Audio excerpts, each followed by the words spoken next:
это руины мечети Бейбарса. Как вы знаете, нам известно, что Бейбарс был человеком, выходцем из этих мест. Его сдали в рабство в Египет, потом там было восстание, и он был хорошим полководцем. После чего, ну, естественно, его статус поднимается, и он отправляет средства сюда, чтобы здесь от его имени построили мечеть.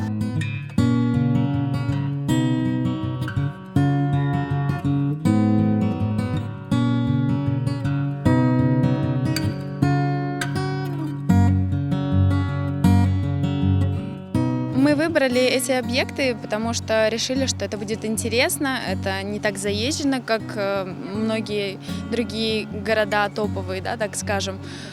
И с культурой истории Феодосии мало кто знаком.